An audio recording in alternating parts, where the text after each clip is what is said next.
بسم اللہ الرحمن الرحیم۔ ایبسیکس آن لائن سپورٹ پروگرام میں خوش آمدید۔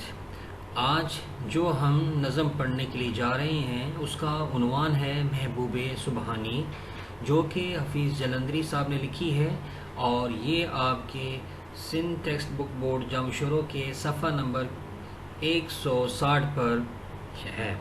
میں ہوں آپ کا ٹیچر معلم محمد احمد، اور اب بڑھتے ہیں آج کے سبق کی طرف۔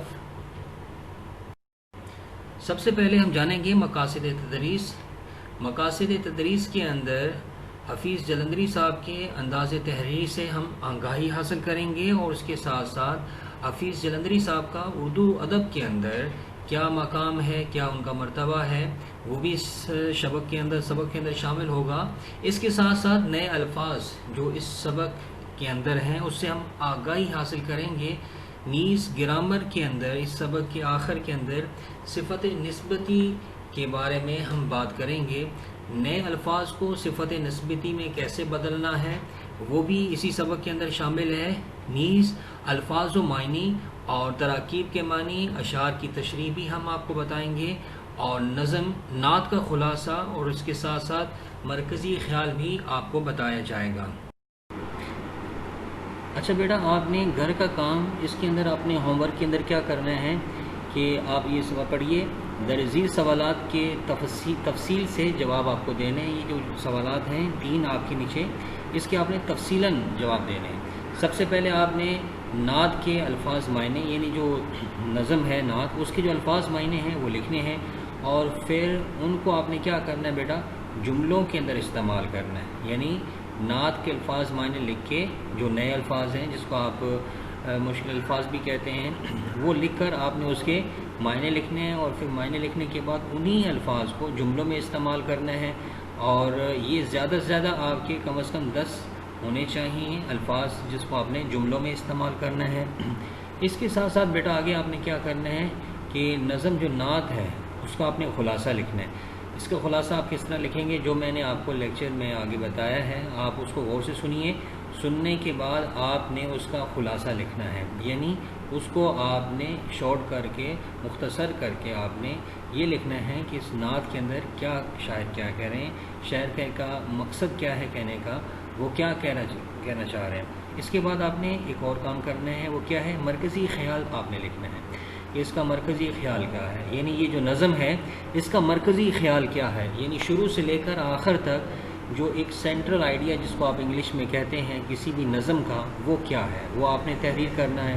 اس کے بعد آپ نے لکھنا ہے صفت نسبتی، کہ صفت نسبتی کی کیا تعریف ہے، صفت نسبتی ہم کس کو کہتے ہیں، اور الفاظ کو صفت نسبتی میں آپ نے تبدیل کرنا ہے۔ صفت نسبتی میں آپ کو بتاؤں کہ کیا ہوتا ہے، یہ کسی بھی جگہ کو کسی کے ساتھ منسوب کرنے کو صفت نسبتی کہتے ہیں، یعنی کسی بھی جگہ کی خصوصیت کو کسی بھی فرد کے ساتھ جوڑ دینے کو صفت نسبتی کہتے ہیں۔ میں مثال اگر آپ کو دوں، جیسے کہ ہم حیدرآباد میں رہتے ہیں، تو ہمارے ساتھ کوئی اگر کہتا ہے کہ فلاں شخص حیدرآبادی ہے، تو اب یہ جو حیدرآباد سے حیدرآبادی نکلا ہے لفظ سے، یہ صفت نسبتی ہے۔ کیا ہے کہ اس ایک لفظ کو، ایک فرد کو کسی جگہ کے ساتھ نسبت ہے، اٹیچمنٹ ہے، تو اس کو ہم کیا کہیں گے بیٹا، صفت نسبتی۔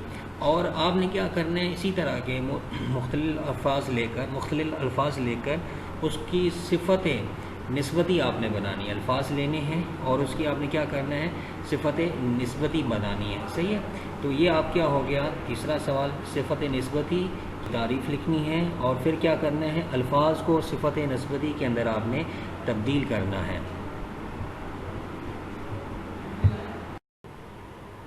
جی، اب بڑھتے ہیں، اب ہم اپنی نعت کی طرف۔ محبوب سبحانی، محبوب سبحانی جو نعت ہے یہ لکھی ہے ابوالاسر حفیظ جلندری صاحب نے۔ سب سے پہلے بات کرتے ہیں حفیظ جلندری صاحب کی حالات عزیز کے بارے میں۔ حفیظ جلندری صاحب ایک اردو کے بہت بڑے شاعر، اور یہ 1900 کو پیدا ہوئے تھے، اور آپ کا انتقال ہوا 1962 کے اندر۔ حفیظ جلندری صاحب جو کہ ہمارے قومی ترانے کے بھی شاعر ہیں، انہوں نے نہ صرف یہ کہ غزل پر کام کیا، بلکہ اس کے ساتھ ساتھ آپ نے نظم پر بھی کام کیا ہے۔ اب اس کا جو نظم ہے، جو نعت ہے، اس کا مرکزی خیال دیکھیے. ان نعتیہ اشعار میں حافظ جلندری نے نبی صلی اللہ علیہ وآلہ وسلم کی خدمت میں اسلام عقیدت پیش کیا ہے. جو وجہ تخلیق کائنات اور موسم انسانیت ہے، وہ بڑی خوبصورتی سے یہ بات بیان کرتے ہیں کہ حضور صلی اللہ علیہ وسلم کی دنیا میں تشریف آوری سے کائنات میں رونق آ گئی اور زندگی سرسبز و شاداب ہو گئی. آپ صلی اللہ علیہ وسلم نے پاکیزہ اخلاق کا نمونہ پیش کیا، اور یہی وجہ ہے کہ پوری دنیا آپ سے عقیدت و محبت رکھتی ہے. اگر ہم اس نعت کے خلاصے کی بات کریں تو حضرت محمد صلی اللہ علیہ وسلم کی شان و عظمت بیان کرتے ہوئے شاعر حافظ جلندری کہتے ہیں کہ حضور صلی اللہ علیہ وسلم کو اللہ تعالیٰ کے محبوب ہیں. حضرت آمنہ کے اور پوری کائنات انسانوں کے لیے باعث فخر ہیں. آپ صلی اللہ علیہ وسلم پر صلاۃ و سلام ہو جو خدا کا سایہ اور اس کا نور ہیں. آپ صلی اللہ علیہ وسلم کے نقش قدم انسانیت کے لیے مشعل راہ ہے. جب آپ صلی اللہ علیہ وسلم دنیا میں تشریف لائے تو دنیا میں رونق اور انسانوں میں خیر و برکت آ گئی تھی، کیونکہ آپ صلی اللہ علیہ وسلم کی صورت، سیرت، اٹھنا بیٹھنا، بات چیت، آپ کا مسکرانا، غرض ہر عمل انسان کے لیے سراپے رحمت شفقت تھا. اب ان تمام اشعار کی ہم تشریح کی طرف بڑھتے ہیں. سب سے پہلے بیٹا جو شعر ہے وہ آپ دیکھیے. سلام اے آمنہ کے لال اے محبوب سبحانی، سلام اے آمنہ کے لال اے محبوب سبحانی، سلام اے فخر موجودات فخر نو انسانی. اس شعر کے اندر اگر آپ مشکل الفاظ کے معنی دیکھیں تو سب سے پہلے ہے محبوب سبحانی، جو آپ کی نعت کا بھی نام ہے. محبوب سبحانی کس کو کہتے ہیں؟ اللہ تعالیٰ کے محبوب. مراد کس کی ہے؟ حضور کرم صلی اللہ علیہ وآلہ وسلم. دوسرا دیکھیں اس کے اندر بیٹا جو مشکل لفظ آیا ہے فخر موجودات. فخر موجود کس کو کہتے ہیں؟ موجودات کس کو کہتے ہیں؟ کہ کائنات میں موجود تمام اشیاء کے لیے باعث فخر. یہاں پہ بھی مراد کیا ہے؟ نبی کریم صلی اللہ علیہ وسلم. یعنی پہلے شعر کے اندر یہ بتایا جا رہا ہے کہ اے آمنہ کے لال، یعنی اے آمنہ کے پیارے بیٹے، اے محبوب سبحانی، اے اللہ تعالیٰ کے محبوب. محبوب سبحانی اللہ تعالیٰ کے محبوب. سلام اے فخر موجودات فخر نو انسانی، انسان کے لیے فخر اور تمام جتنی بھی چیزیں ہیں ان کے لیے فخر. سلام اے ذل، دوسرا شعر دیکھیے بیٹا. سلام اے ذل رحمانی، سلام اے نور یزدانی، تیرا نقش قدم ہے زندگی کی لوح پیشانی. اب یہ دوسرا شعر دیکھیں بیٹا تو آپ کو پتہ چلے گا کہ فخر نو انسانی اور ذل رحمانی. ذل رحمانی کس کو کہتے ہیں بیٹا؟ خدا تعالیٰ کا سایہ، یعنی جس کے اوپر رب کائنات کا سایہ ہو اس کی مراد ہے. یہاں پر فخر ذل رحمانی سے مراد نبی کریم صلی اللہ علیہ وآلہ وسلم کی ذات اقدس ہے. اور دوسرا اس میں دیکھیے آپ کہ نور یزدانی. نور یزدانی کس کو کہتے ہیں؟ خدا تعالیٰ کا نور، یعنی یہاں پہ بھی نبی کریم صلی اللہ علیہ وسلم کی مراد ہے.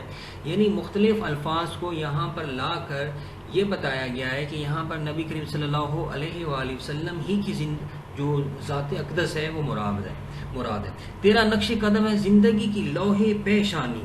صحیح ہے. تو یہاں پر اگر آپ دیکھیں تو کہنے کا مقصد یہ ہے یہاں پر کہ تیرا نقش قدم ہے زندگی کی لوح پیشانی، کہ آپ کا جو قدم مبارک ہے زندگی کے اوپر قدم ہے، یعنی انسانیت کے اوپر ہے، انسانیت کی پیشانی کے اوپر ہے. یعنی آپ کا یہاں پر آنا، اس دنیا کے اندر آپ کا موجود ہونا، یہ دنیا کے لیے خیر و برکت ہے. تیرے آنے سے رونق آ گئی گلزار ہستی میں، شریک حال قسمت ہو گیا پھر فضل ربانی. یعنی یہاں پر نبی کریم صلی اللہ علیہ وسلم گلزار ہستی، یعنی یہ دنیا مراد ہے. یہ دنیا جس کے اندر ہم سب لوگ رہتے ہیں، کہ نبی کریم صلی اللہ علیہ وسلم کے آنے کی وجہ سے اس دنیا کے اندر ایک نئی رونق آ گئی. شریک حال قسمت ہو گیا پھر فضل ربانی. یعنی جب آپ نبی کریم صلی اللہ علیہ وسلم اس دنیا کے اندر تشریف لائے تو رب کائنات نے بھی ہمارے اوپر بہت فضل فرمایا، بہت کرم فرمایا. آگے دیکھیں بیٹا چوتھا شعر. سلام اے صاحب خلق عظیم انسان کو سکھلا دے. سلام اے صاحب خلق عظیم انسان کو سکھلا دے. یہی اعمال پاکیزہ، یہی اشغال روحانی. اشغال روحانی بیٹا کس کو کہتے ہیں؟ روحانی عمل. مراد کس کی ہے؟ نیکی. شغل کی جمع ہے اشغال. شغل کی جمع ہے بیٹا اشغال. یعنی نبی کریم صلی اللہ علیہ وسلم کی بارگاہ کے اندر یہ التجا کی جا رہی ہے. ابو الحسن حفیظ جلندری صاحب یہ التجا کر رہے ہیں کہ اے ہمارے آقا، یہی جو اعمال پاکیزہ ہیں، یعنی اچھے جو اعمال ہیں، اعمال عمل کی جمع ہے، اچھے جو اعمال ہیں، اور جو اشکال کس کی جمع ہے؟ شغل کی. یعنی اچھے جو کام ہیں، اچھے جو چیزیں ہیں، وہ ہمیں آپ کی برکت سے ہمیں آ جائیں، تاکہ دنیا کے اندر ہماری جو ہے ایک عزت، ایک نام، ایک جو ولولہ ہوتا ہے، ایک شہرت ہوتی ہے، عظمت ہوتی ہے کسی بھی اچھے کام کی وجہ سے، وہ ہمارے حصے میں آ جائے. تیری صورت، تیری سیرت، تیرا نقشہ، تیرا جلوہ، تبسم گفتگو بندہ نوازی خندہ پیشانی. یعنی آپ کی جو صورت ہے، آپ کی جو سیرت ہے، آپ کا جو نقشہ ہے، آپ کا جلوہ کس کو کہتے ہیں؟ دیکھنے کو کہتے ہیں، نظر آنے کو کہتے ہیں. تبسم کس کو کہتے ہیں؟ ہلکی سی مسکراہٹ کو بولتے ہیں. گفتگو، بندہ نوازی کس کو کہتے ہیں؟ کسی کو نوازنے کو کہتے ہیں. خندہ پیشانی کس کو کہتے ہیں؟ اخلاق سے، پیار سے، محبت سے پیش آنے کو کہتے ہیں. کہ یہ ساری کی ساری جتنی بھی چیزیں ہیں، پھر آپ کی صورت ہے، آپ کی سیرت ہے، آپ کا نقشہ ہے، آپ کا جلوہ ہے، اس کے اندر سب موجود ہے. کیا ہے؟ اس کے اندر تبسم بھی ہے، اس کے اندر گفتگو بھی ہے، بندہ نوازی بھی ہے، اور خندہ پیشانی بھی ہے.